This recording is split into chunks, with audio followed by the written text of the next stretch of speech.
Hello बच्चों, welcome to my YouTube channel TR study point.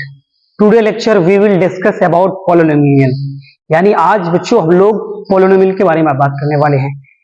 Polynomial को हम पहचानेंगे कैसे, how to identify the polynomial from the following algebraic expression. यानी इस बीजीय व्यंजक दिए हुए बीजीय व्यंजक से हमें आज क्या प्राप्त करना है, हमें आज पहचानना है, आइडेंटिफाई करना है कि इनमें से कौन बहुपद है। ठीक है बच्चों, तो क्योंकि अगर आप पिछले लेक्चर में पढ़ चुके हैं बहुपद के बारे में तो आप बिल्कुल इजी वे में आज इस इक्वेशन को समझ सकते हैं। तो चलते हैं हम लोग आज इसके बारे में चर्चा करेंगे, हमें समझना कैसे है। फर्स्ट ऑफ ऑल पहला क्वेश्चन है कि निम्न में से कौन बहुपद है, यानी which of the following is a polynomial.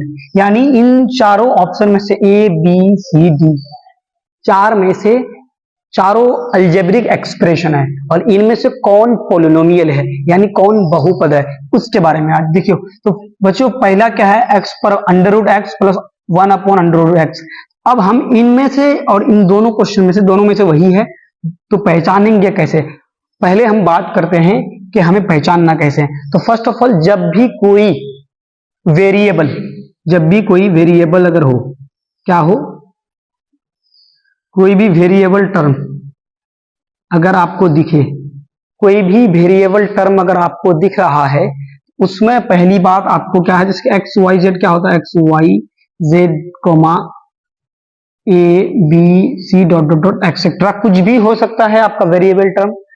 इनमें क्या होना चाहिए, हमेशा पॉजिटिव इंटीजर क्या होना चाहिए, इनका जो पावर एक्स का जो पावर यानी वेरिएबल टर्म का जो पावर होगा वो क्या होगा, वो पॉजिटिव इंटीजर होगा। क्या होगा वो पॉजिटिव इंटीजर। हमेशा ध्यान रखना, इंटीजर पॉजिटिव इंटीजर होगा। क्या होगा बच्चों, पॉजिटिव यानी धनात्मक पूर्णांक होगा। क्या होगा, धनात्मक पूर्णांक। हमेशा क्या याद रखना है, पॉजिटिव को याद रखना है, मतलब पॉजिटिव हमेशा क्या याद रखना है, पॉजिटिव इंटीजर को याद रखना है। किसको याद रखना है बच्चों, हमेशा पॉजिटिव इंटीजर। यानी जब भी एक्स वाई जेड अगर दिया हुआ रहे उसका पावर क्या होना चाहिए, हमेशा पॉजिटिव इंटीजर और साथ साथ होल नंबर। क्या होना चाहिए, होल नंबर यानी पूर्ण संख्या। क्या होना चाहिए, पूर्ण संख्या होनी चाहिए। ठीक है, पावर क्या होनी चाहिए, पावर यानी पावर क्या होना चाहिए, X Y Z A B C D में से कोई भी अगर आपको वेरिएबल टर्म दिया हुआ है तो उसका पावर क्या होना चाहिए, उसका पावर या तो पॉजिटिव इंटीजर होगा या फिर पूर्ण संख्या यानी होल नंबर। यानी जैसे 0 1 2 3 डॉट डॉट डॉट, कभी भी क्या कहते हैं कि पावर्स जो होगा वो कभी भी 1/2 या 3/4 या -2 या -1, इन सब में से ये लोग नहीं होंगे।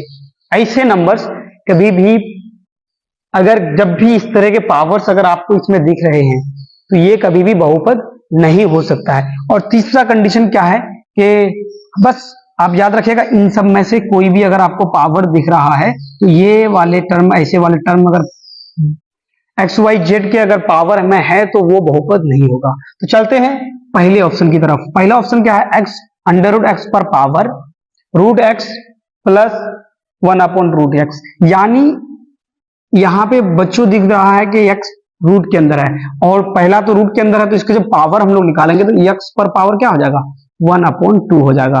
क्या हो जाएगा, 1/2 हो जाएगा।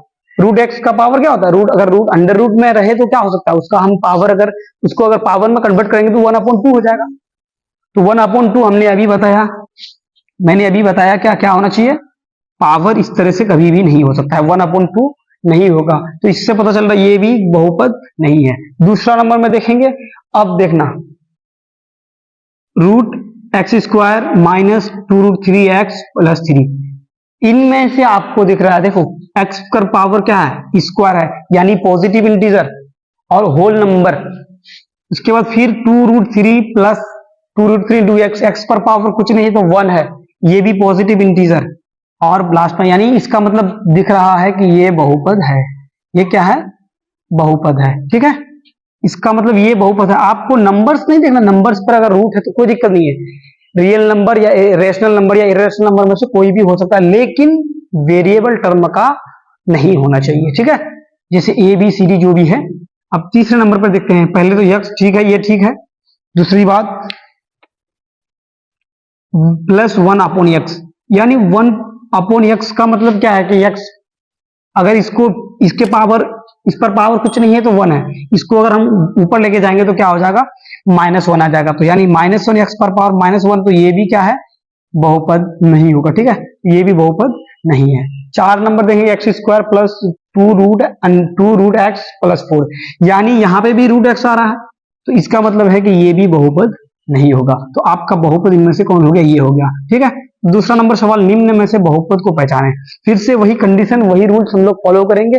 पहला वाला क्या क्वेश्चन कह रहा है कि root 5x² plus 3 root 2x plus 4, इनमें से कहीं पे भी क्या करते हैं कि x का जो पावर है वो पॉजिटिव इंटीजर है, यहाँ पे भी x का पावर पॉजिटिव इंटीजर है, तो इसका मतलब ये है कि ये एक बहुपद होगा। ठीक है, दूसरा तरफ बी नंबर ऑप्शन में देखेंगे x² -1 अपॉन x²।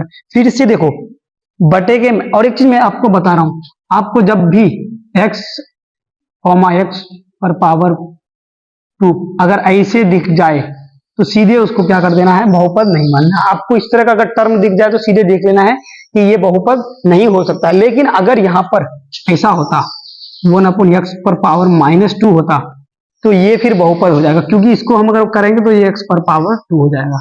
तो इस चीज का ध्यान रखना है, जब भी पावर इस तरह का हो, यानी 1/x में रहे अगर, तो वो बहुपद नहीं होगा। तो यहाँ पे भी 1/x² पर है तो ये भी बहुपद नहीं होगा।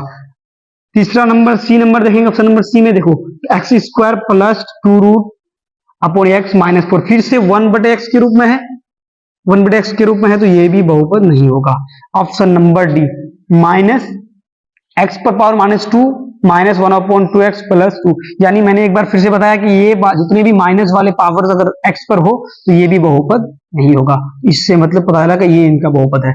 इस तरह से आप समझ सकते हैं। ठीक है, तो नए हैं तो चैनल को सब्सक्राइब करें, वीडियो को शेयर करें और लाइक भी करें, अपने दोस्तों तक भी भेजें। Thank you.